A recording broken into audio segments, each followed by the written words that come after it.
నమస్తే, welcome to TV 999 news. ముందుగా headlines.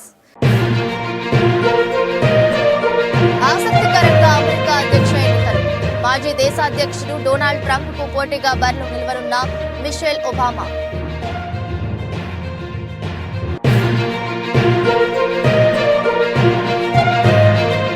జగమంతా రామనామ స్మరణ. అయోధ్యలో కొలువు తీరిన బాలరామయ్య.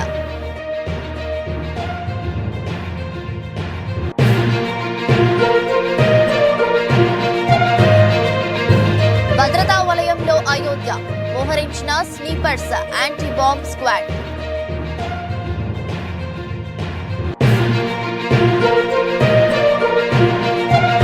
చంద్రబాబును సీఎంను చేయడమే షర్మిల లక్ష్యంగా కనిపిస్తోంది. సజ్జల సంచలన వ్యాఖ్యలు.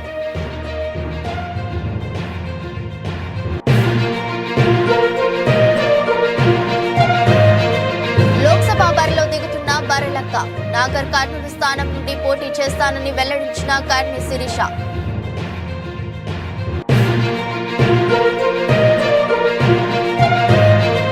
భారత్ జోడో న్యాయ యాత్రలో జై శ్రీరామ్ మోదీ నినాదాలు. ఫ్లయింగ్ కిస్ ఇచ్చిన రాహుల్ గాంధీ.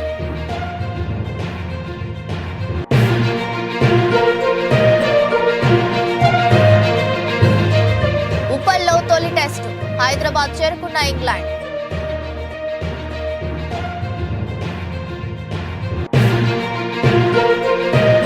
కోట్లతో మహేష్ బాబు రాజమౌళి కాంబినేషన్ లో వస్తున్న సినిమా. జంగిల్ అడ్వెంచరస్ మూవీగా హాలీవుడ్ స్థాయి హంగులతో తీర్చిదిద్దుపోతున్న జక్కన్న.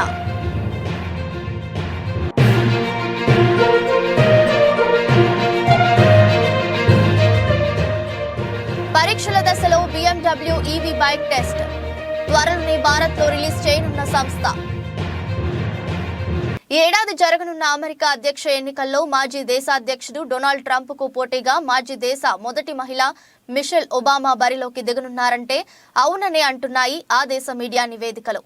న్యూయార్క్ పోస్ట్ లో కాలమిస్ట్ సిండీ ఆడమ్స్ రాసిన కాలం, ట్రంప్ సలహాదారు రోజర్ జే స్టోన్ అభిప్రాయాల వెల్లడి తర్వాత మిషెల్ పోటీపై అంచనాలు పెరిగాయి. వచ్చే ఎన్నికల్లో డెమోక్రటిక్ పార్టీ అభ్యర్థిగా మిషెల్ ఒబామా నిలిచే అవకాశం ఉన్నదని ఇటీవల రోజర్ పేర్కొన్నారు.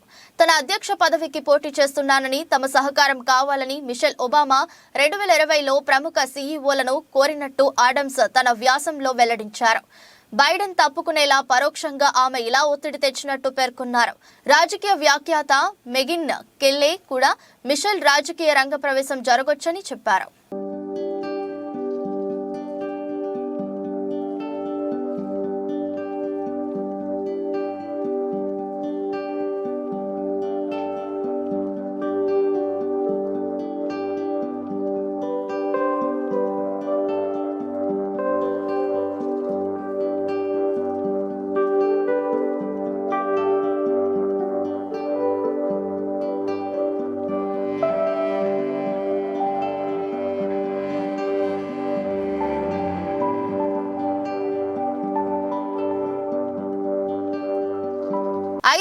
ఏళ్ల సుదీర్ఘ నిరీక్షణకు ఇవాల్టితో తెరపడనుంది.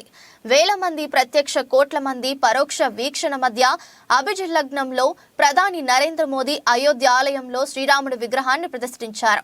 మధ్యాహ్నం 12:20 ప్రాణ ప్రతిష్ఠ కార్యక్రమం ప్రారంభమై 1 గంటకు ముగిసింది. ఆలయాన్ని సంప్రదాయ నాగర శైలిలో నిర్మించారు. 380 అడుగుల పొడవు, 250 అడుగుల వెడల్పు ఉంటుంది. 161 అడుగుల ఎత్తు ఉంటుంది. ప్రతి అంతస్తు 20 అడుగుల ఎత్తున ఉంటుంది.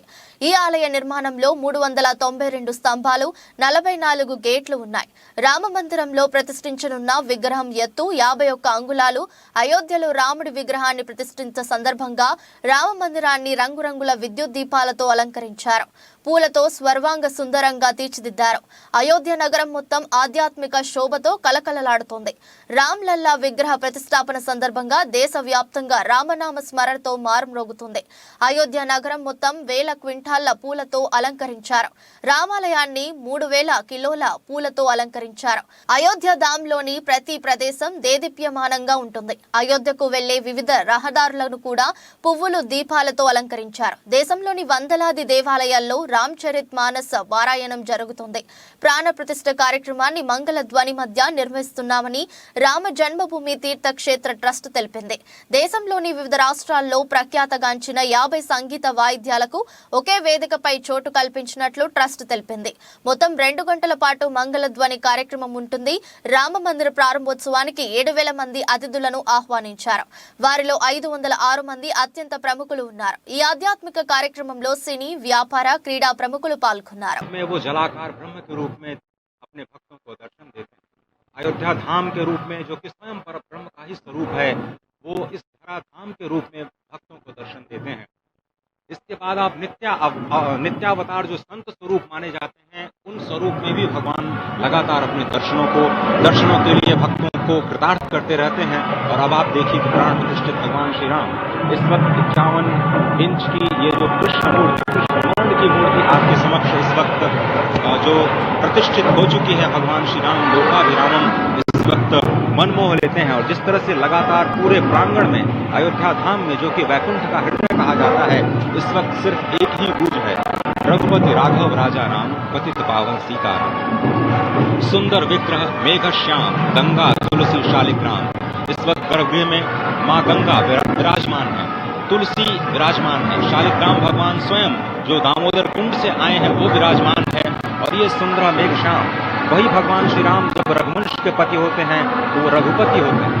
जब भगवान श्री राम का राज्याभिषेक होता है तो वो राजा राम होते हैं। जब वो अहिल्या माँ का उद्धार करते हैं तो वो होते हैं पतित पावन। और जब मिथिला जनकपुर धाम में जाकर मैया सीता के साथ विवाह संस्कार करते हैं तो हो जाते हैं सीताराम। लेकिन भगवान आज न रघुपति हैं, न राजा राम हैं, न पतित पावन हैं, न सीताराम हैं। वो सिर्फ और सिर्फ कौशल्या के राघव हैं। आज पौष के शुक्ल द्वादशी के पावन दिवस पर जब भगवान श्री राम पधारे हैं, प्राण प्रतिष्ठित हुए हैं, तो माँ कौशल्या अत्यंत प्रसन्न होंगी।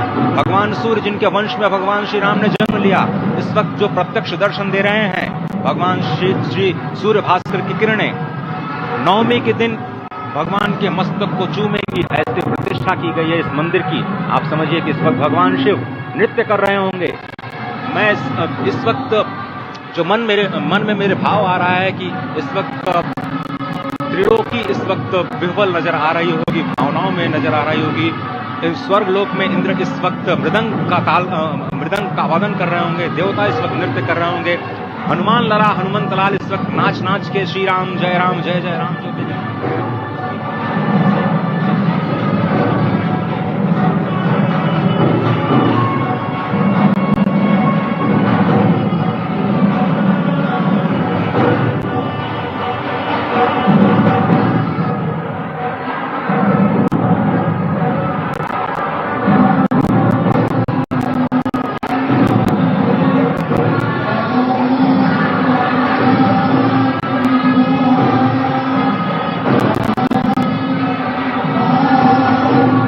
యావత్ దేశం సుదీర్ఘ కాలంగా ఎదురు చూస్తున్న ఆ రోజు రానే వచ్చింది.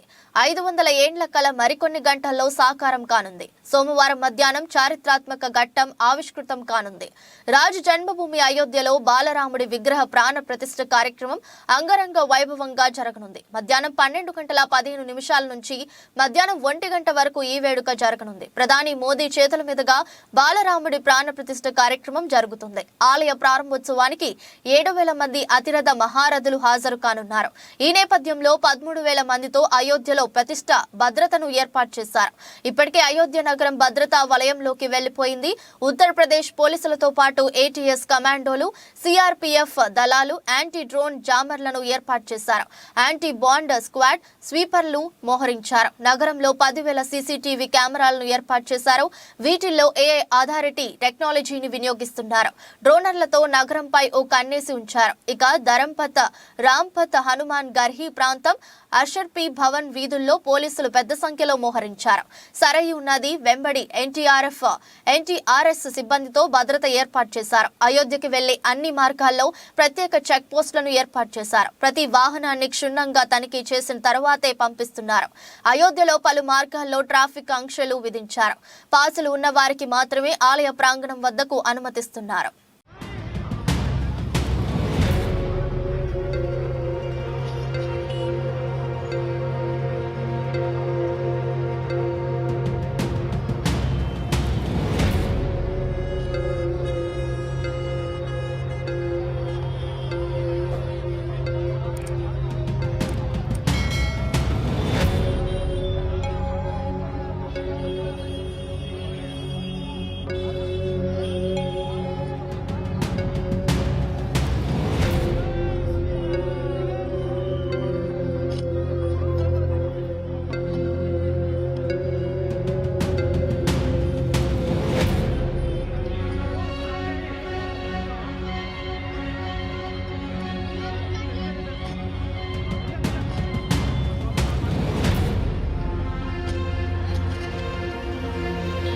కాంగ్రెస్ అధ్యక్షురాలిగా బాధ్యతలు స్వీకరించిన వెంటనే సీఎం జగన్ ను ఉద్దేశించి వైఎస్ షర్మిల చేసిన ఘాటు వ్యాఖ్యలపై ఏపీ ప్రభుత్వ సలహాదారులు సజ్జల రామకృష్ణారెడ్డి తీవ్రంగా స్పందించారు. వైఎస్ షర్మిలకు సజ్జల కౌంటర్ ఇచ్చారు. ఎదురుదాడికి దిగారు. షర్మిలను చూస్తే జాలి కలుగుతుందన్నారు సజ్జల. వైఎస్ కుటుంబాన్ని కాంగ్రెస్ ఎంతగా వేధించిందో అందరికీ తెలుసు. అలాంటి పార్టీలో చేరగానే షర్మిల యాస భాష మారాయని సజ్జల అన్నారు. తెలంగాణలో ఏం చేశారని ఏపీకి వస్తున్నారు అని ప్రశ్నించారు. వైఎస్ఆర్ ఆశయాలకు కట్టుబడి పనిచేస్తున్న జగన్ ను ప్రజలు అక్కున చేర్చుకున్నారని సజ్జల అన్నారు. రాష్ట్రంలో ఉనికి లేని పార్టీ కాంగ్రెస్. ఇన్నాళ్లు తెలంగాణలో ఏం చేశారో, ఇక్కడికి వచ్చి ఏం చేస్తారో, 119 స్థానాల్లో ఎందుకు పోటీ చేయలేదు? చూస్తుంటే వైఎస్ షర్మిలను చంద్రబాబు తెచ్చుకున్నట్లు కనపడుతుంది. జగన్ రెడ్డి అనడం ఆ భాష చూస్తే ఆశ్చర్యం వస్తుంది. షర్మిల వాడిని భాష సరికాదు. తెలంగాణలో ముఖ్యమంత్రి అయిన రేవంత్ రెడ్డి ఇక్కడ అవకాశం లేదు పొమ్మంటే వైఎస్ షర్మిలను ఏపీలో నేను ఉపయోగించుకుంటా అని చంద్రబాబు తెచ్చుకున్నట్లు కనపడుతుంది. షర్మిల వ్యాఖ్యలు మా అందరికీ బాధ కలిగించాయి. కాంగ్రెస్ పార్టీ గురించి షర్మిలకు ఏం తెలుసు? రాష్ట్రానికి వైఎస్ఆర్ కుటుంబానికి కాంగ్రెస్ ఎంతో ద్రోహం చేసింది. జగన్ రెడ్డి నియంత అనడం ఈ భాష ఆశ్చర్యం కలిగిస్తుంది అని వాపోయారు సజ్జల రామకృష్ణారెడ్డి. నేరుగా రాజశేఖర రెడ్డి గారి పేరు ఛార్జ్షీట్లు కూడా పెట్టిన పార్టీ కాంగ్రెస్ పార్టీ. తన అన్న ఈరోజు ముఖ్యమంత్రి జగన్మోహన్ రెడ్డి గారిని 16 నెలలు అక్రమంగా జైల్లో పెట్టారు. ఆ తర్వాత ఆ పార్టీ నాయకులే మీరు గమనిస్తే ఆ రోజు ఆ పార్టీ నాయకుడు శంకర్రావు, అలాగే ఇటువైపు నుంచి టీడీపీ నుంచి ఎర్రనాయుడు గారు, ఇంకొకరు అశోక్ గజపతిరాజు, వాళ్ళు కలిసి వేసిన కేసులు, కుమ్మక్కై వేసిన కేసు. ఆ కేసులో ఛార్జ్షీట్లో రాజశేఖర రెడ్డి గారి పేరు పెట్టింది పార్టీ. సోనియా గాంధీ గారు చెప్తేనే పెట్టామని చెప్పి తర్వాత శంకర్రావు గారు ఆయనే తనంతట తానే మీడియాతో కూడా చెప్పారు. అలాగే తర్వాత ఇప్పుడు ఆ పార్టీ నుంచి బయటకు వచ్చినట్టున్నారు గులాం నబీ ఆజాద్ గారు. ఆయన కూడా జగన్మోహన్ రెడ్డి గారి మాట విని ఉంటే ఈ కేసులు పెట్టేవాళ్ళం కాదు. కొల్లాపూర్ అసెంబ్లీ నియోజకవర్గం నుండి ఇండిపెండెంట్ అభ్యర్థిగా నామినేషన్ వేసి సెన్సేషన్ క్రియేట్ చేసిన బర్రెలక్క లోక్సభ ఎన్నికల్లో పోటీకి సిద్ధమవుతున్నారు. నాగర్ కర్నూలు స్థానం నుండి పోటీ చేస్తానని బర్రెలక్క వెల్లడించారు. బర్రెలక్క అసలు పేరు కర్ణే శిరీష. డిగ్రీ చదువుకున్న బర్రెలు కాసుకుంటున్నా అంటూ ఆమె చేసిన వీడియో అప్పట్లో చాలా వైరల్ అయింది. ఆ తర్వాత ఆమె పేరు కాస్త బర్రెలక్కగా మారిపోయింది. పోటీ పరీక్షలు రాసి విసిగిపోయిన బర్రెలక్క ఎన్నికల్లో పోటీ చేసి గెలిచి నిరుద్యోగులకు న్యాయం చేయాలని భావించారు. ఉమ్మడి మహబూబ్ నగర్ జిల్లా కొల్లాపూర్ నియోజకవర్గం నుండి స్వతంత్ర అభ్యర్థిగా పోటీ చేశారు. కాంగ్రెస్ అభ్యర్థి జూపల్లి కృష్ణారావు అక్కడ విజయం సాధించారు. అయితే బర్రెలక్కకు 6,000 ఓట్లు దక్కాయి. ఓటమి విషయంలో కాస్త నిరాశ పాలైనా తన పట్టుదల మాత్రం వీడలేదు బర్రెలక్క. ఇప్పుడు లోక్సభ ఎన్నికల బరిలోకి దిగుతున్నారు. లోక్సభ ఎన్నికల్లో బర్రెలక్క నాగర్ కర్నూలు స్థానం నుంచి పోటీ చేస్తానని ప్రకటించారు. అసెంబ్లీ ఎన్నికల ఫలితాలు నేర్పిన పాటలను దృష్టిలో పెట్టుకుని ఈసారి ఆచితూచి అడుగులు వేస్తానని చెప్తున్నారు. బర్రెలక్కకి సోషల్ మీడియాలో అనేక ప్లాట్ఫామ్లలో లక్షల సంఖ్యలో అభిమానులు ఉన్నారు. కంచె ఐలయ్య, జేడి లక్ష్మీ నారాయణ వంటి వారు కూడా బర్రెలక్కకి సపోర్ట్ చేశారు. ఆర్థికంగా అనేక మంది విరాళాలు ఇచ్చారు. ఉన్నంతలో విస్తృతంగా ప్రచారం చేసిన ఆయన ఇవేమీ కొల్లాపూర్లో పనిచేయలేదు. మరి నాగర్ కర్నూలు బరిలో ఎంపీ అభ్యర్థిగా గెలవాలంటే అక్కడ నిలబడుతున్న ఇతర పార్టీల అభ్యర్థులను గట్టిగానే ఢీకొట్టాలి. బర్రెలక్క మరి ఎలాంటి ప్రణాళికతో వెళ్తారో చూడాలి. అండి అందరికీ, నేను మీ బర్రెలక్క. చాలా మంది నన్ను అడుగుతున్నారు, అక్క ఎంపీగా పోటీ చేస్తున్నావా అని చెప్పేసి. 100% ఎంపీగా పోటీ చేస్తున్నా నాగర్ కర్నూలు నుంచి. సో ఎమ్మెల్యేగా పోటీ చేసా, ఏదో ఓడిపోయినా అని నేనేం వెనకడుగు వేయను. ఎంపీగా పోటీ చేస్తా, నెక్స్ట్ ఎమ్మెల్సీగా కూడా పోటీ చేస్తా, గెలిచే వరకు పోటీ చేస్తా. ఒక నిరుద్యోగి తలుచుకుంటే ఏమైనా చేయగలరు అని ప్రపంచానికి చాటి చెప్పే విధంగా నేను ఖచ్చితంగా పోటీ చేస్తా. అదేవిధంగా మీ అందరు నాకు సపోర్ట్ చేయండి. సపోర్ట్ చేసి నన్ను కూడా మీ ఫ్యామిలీగా భావించి, నాకు సరే ఎమ్మెల్యేగా ఏదో ఓడిపోయినా కానీ ఏదో కొంచెం బాధ అనిపించింది. ఎంపీగా గెలిపిస్తారన్న ఆశతో మళ్ళీ ఎంపీగా పోటీ చేస్తున్నా. కాంగ్రెస్ భారత్ జోడో న్యాయ యాత్ర ఆదివారం అస్సాంలో కొనసాగింది. ఈ సందర్భంగా అనూహ్య ఘటన చోటు చేసుకుంది. రాహుల్ గాంధీ బస్సులో సోనిత్పూర్ జిల్లా గుండా వెళ్తుండగా అక్కడ పెద్ద సంఖ్యలో ఉన్న ప్రజలను చూసి బస్సును ఆపి వాళ్లను కలుసుకోవడానికి క్రిందికి వచ్చారు రాహుల్ గాంధీ. అక్కడే ఉన్న కొందరు జై శ్రీరామ్, మోదీ మోదీ అంటూ పెద్ద ఎత్తున నాదాలు చేశారు. దీంతో భద్రతా దళాల సూచనల మేరకు రాహుల్ బస్సులో కూర్చొని ప్రజలకు ఫ్లయింగ్ కిస్సులు ఇచ్చారు. కాంగ్రెస్ ఎంపీ రాహుల్ గాంధీ తలపెట్టిన భారత్ జోడో యాత్ర ఆదివారం అస్సాం చేరుకుంది. ఇందుకు సంబంధించి విడుదల చేసిన ఒక వీడియోలో రాహుల్ గాంధీ భారత్ జోడో యాత్ర బస్సు నుండి దిగారు. బీజేపీ జెండాలను పట్టుకున్న వారి వైపునకు దూసుకెళ్లారు రాహుల్ గాంధీ అక్కడికి చేరుకోగానే అక్కడ నిల్చున్న జనం జై శ్రీరామ్, మోదీ మోదీ అంటూ నాదాలు చేశారు. వారి చేతుల్లో త్రివర్ణ పతాకం, కాషాయి జెండా కూడా ఉన్నాయి. అయితే కాంగ్రెస్ ఎంపీలు బస్సు దిగిన వెంటనే భద్రతా సిబ్బంది, పార్టీ కార్యకర్తలు వారిని బస్సు లోపలికి తీసుకెళ్లారు. అనంతరం బస్సులో కూర్చున్న రాహుల్ గాంధీ నినాదాలు చేస్తున్న వారిపైన చూసి ఫ్లయింగ్ కిస్సులు ఇచ్చారు. ఇందుకు సంబంధించిన వీడియో ప్రస్తుతం నెట్టింట తెగ వైరల్ అవుతుంది. ఇక నాగోన్ చేరుకున్న కాంగ్రెస్ ఎంపీ రాహుల్ గాంధీ ప్రధాని నరేంద్ర మోదీని, అస్సాం ముఖ్యమంత్రిని తీవ్రంగా విమర్శించారు. అస్సాం యువత ఏదైనా చేయొచ్చు కానీ రాష్ట్ర ముఖ్యమంత్రి, కేంద్ర ప్రభుత్వం వారికి ఉద్యోగాలు ఇవ్వడం లేదని ఆయన అన్నారు. అస్సాంలో రైతులు మాట వింటాం, నిరుద్యోగ యువత చెప్పేది వింటాం. చివరిగా అభిప్రాయాలు తెలియజేస్తున్నాం. అస్సాం ప్రజలకు, ఇక్కడ రైతులు, మహిళలకు, యువతకు బీజేపీ ప్రభుత్వం చేసిందేమీ లేదని తీవ్ర స్థాయిలో ధ్వజమెత్తారు రాహుల్ గాంధీ.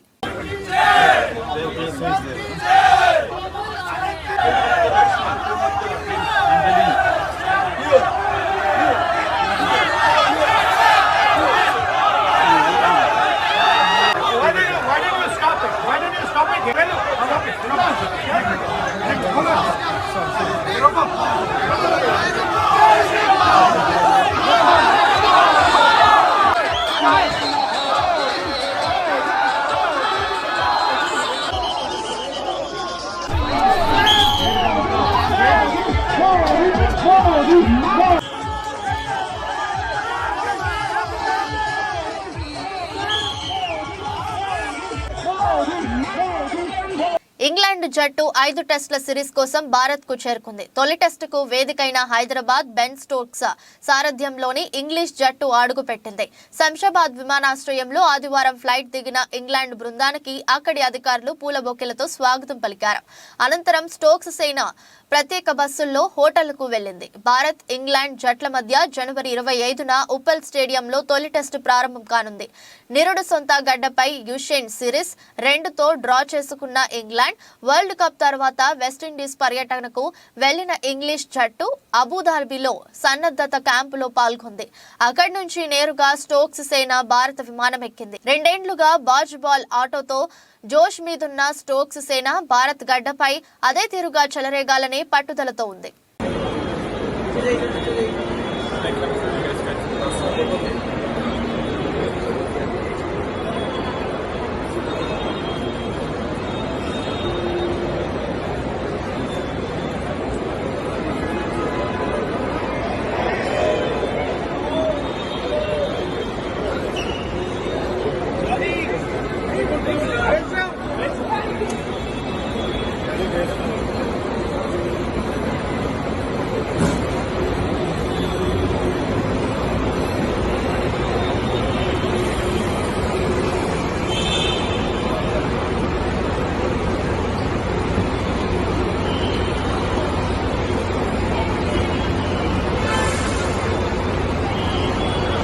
త్రిబుల్ సినిమాతో అగ్రదర్శకుడు రాజమౌళి ప్రపంచ వ్యాప్తంగా సినీ ప్రేమికుల హృదయాలను గెలుచుకున్నారు.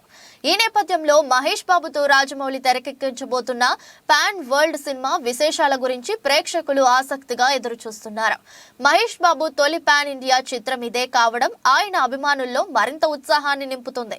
ఈ సినిమా స్క్రిప్ట్ వర్క్ మొత్తం పూర్తయిందని రాజమౌళి తండ్రి రచయిత విజయేంద్ర ప్రసాద్ ఇటీవల ఓ ఇంటర్వ్యూలో వెల్లడించారు. ప్రపంచాన్ని చుట్టి వచ్చే ఓ సాహస వీరుడి కథగా ఈ సినిమాను తెరకెక్కించబోతున్నారని సమాచారం. జంగిల్ అడ్వెంచరస్ మూవీగా హాలీవుడ్ స్థాయి హంగులతో తీర్చిదిద్దబోతున్నారని, ఈ సినిమాకు దాదాపు 1000 కోట్ల బడ్జెట్ అవుతుందని అంచనా వేసినట్లు తెలుస్తోంది. ఈ చిత్రాన్ని శ్రీదుర్గ ఆర్ట్స్ పతాకంపై కేఎల్ నారాయణ నిర్మించనున్నారు. తాజా సమాచారం ప్రకారం ఈ సినిమా నిర్మాణంలో మరికొందరు భాగస్వాములయ్యే అవకాశం ఉందని చెబుతున్నారు. ఓ దిగ్గజ ఓటీటీ సంస్థ కూడా ఈ సినిమా ప్రొడక్షన్ లో పాల్పంచుకోవాలనే ఆలోచనతో ఉందట. అయితే ఈ వార్తలన్నీ సోషల్ మీడియా వేదికగా ప్రచారంలో ఉన్నవేనని, వీటిలో వాస్తవమెంతో తెలియాలంటే చిత్ర బృందం నుంచి అధికారిక ప్రకటన రావాల్సిందేనని అభిమానులు అనుకుంటున్నారు. ఈ సినిమాకు సంబంధించిన వివరాలను దర్శకుడు రాజమౌళి త్వరలో వెల్లడించే అవకాశం ఉందట.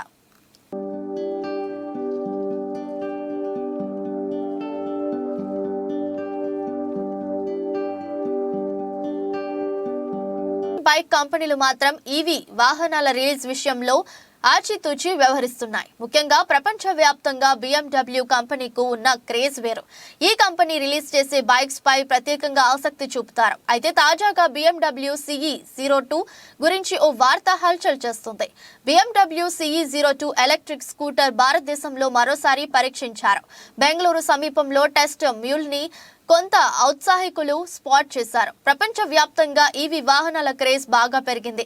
ముఖ్యంగా పెరుగుతున్న పెట్రోల్ ధరలకు ప్రత్యామ్నాయంగా ప్రజలు ఈవీ వాహనాలను వాడడానికి ఇష్టపడుతుండటంతో వీటి డిమాండ్ అనూహ్యంగా పెరిగింది. దీంతో టాప్ కంపెనీల దగ్గర నుంచి స్టార్టప్ కంపెనీల వరకు అన్ని ఈవీ వాహనాలను రిలీజ్ చేస్తున్నాయి. అయితే లగ్జరీ బైక్ కంపెనీలు మాత్రం ఈవీ వాహనాల రిలీజ్ విషయంలో ఆచితూచి వ్యవహరిస్తున్నాయి. ముఖ్యంగా ప్రపంచ వ్యాప్తంగా BMW కంపెనీకు ఉన్న క్రేజ్ వేరు. ఈ కంపెనీ రిలీజ్ చేసే బైక్స్ పై ప్రత్యేకంగా ఆసక్తి చూపుతారు. అయితే తాజాగా BMW CE 02 గురించి ఓ వార్త హల్ చేస్తుంది. BMW CE 02 ఎలక్ట్రిక్ స్కూటర్ భారతదేశంలో మరోసారి పరీక్షించారు. బెంగళూరు సమీపంలో టెస్ట్ మ్యూల్ ని కొంత ఔత్సాహికులు స్పాట్ చేశారు. ఈ నేపథ్యంలో BMW CE 02 మరిన్ని వివరాలను తెలుసుకుందాం. బయటకు వచ్చిన ఫోటోను బట్టి BMW CE 02 చాలా సులభమైన నిర్మాణాన్ని కలిగి ఉంది. పూర్తి పరిమాణ ఎలక్ట్రిక్ స్కూటర్ తో పోలిస్తే దీని టెస్ట్ మాడ్యూల్ నిష్పత్తితో చిన్నదిగా కనిపిస్తుంది. ఈ స్కూటర్ LED లైట్లతో ఆకర్షణీయంగా ఉంటుంది. ఈ స్కూటర్ బ్యాటరీతో ఫ్లాట్ సీటు, దిగువ మోటార్ ప్లేస్మెంట్ ను పొందుతుంది.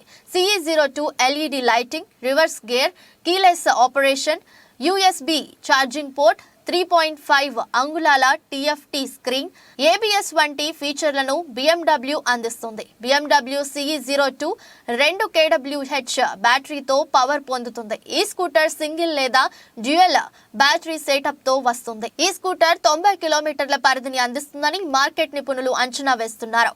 అలాగే 95 కిలోమీటర్ల గరిష్ట వేగాన్ని అందించే అవకాశం ఉంది. ఇది USD పోక్స్ లో సర్దుబాటు చేయగల వెనుక షాక్లపై రైడ్ చేస్తుంది. 220 mm వెనుక డిస్క్ తో 239 mm front disc braking system అందరినీ ఆకర్షిస్తుంది. అయితే ఈ స్కూటర్ రాబోయే నెలల్లో భారతదేశంలో ప్రారంభించే అవకాశం ఉందని తెలుస్తోంది.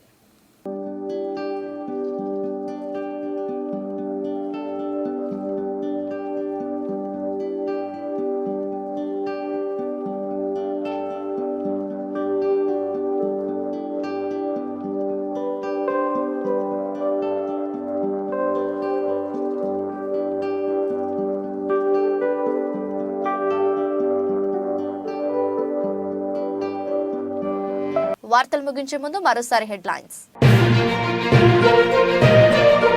ఆసక్తికరంగా అమెరికా అధ్యక్ష ఎన్నికలు. మాజీ దేశాధ్యక్షుడు డొనాల్డ్ ట్రంప్ కు పోటీగా బరిలో నిలవనున్న మిషెల్ ఒబామా.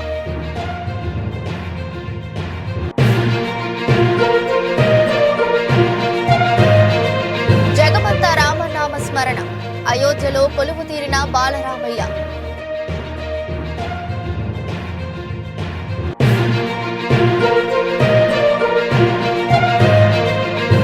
భద్రతా వలయంలో అయోధ్య మోహరించిన స్నీపర్స్ యాంటీ బాంబ్ స్క్వాడ్.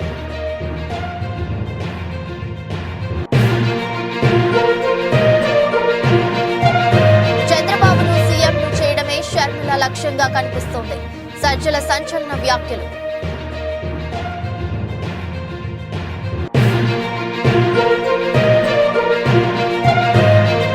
లోక్సభ బరిలో దిగుతున్న బర్రెలక్క. నాగర్ కర్నూలు స్థానం నుండి పోటీ చేస్తానని వెల్లడించిన కర్ణి శిరీష.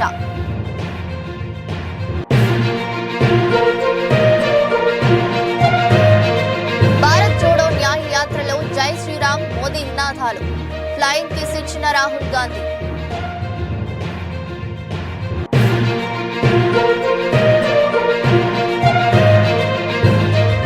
ఉప్పల్లో తొలి టెస్టు. హైదరాబాద్ చేరుకున్న ఇంగ్లాండ్.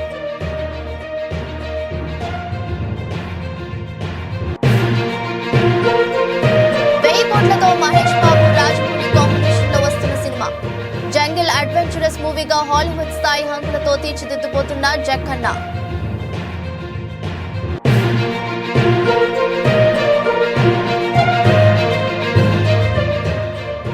పరీక్షల దశలో BMW EV బైక్ టెస్ట్. త్వరలోనే భారత్ లో రిలీజ్ చేయనున్న సంస్థ. ఇది రోజు బులెటిన్. మరో బులెటిన్లో మళ్ళీ కలుద్దాం. అంతవరకు సెలవు. నమస్కారం.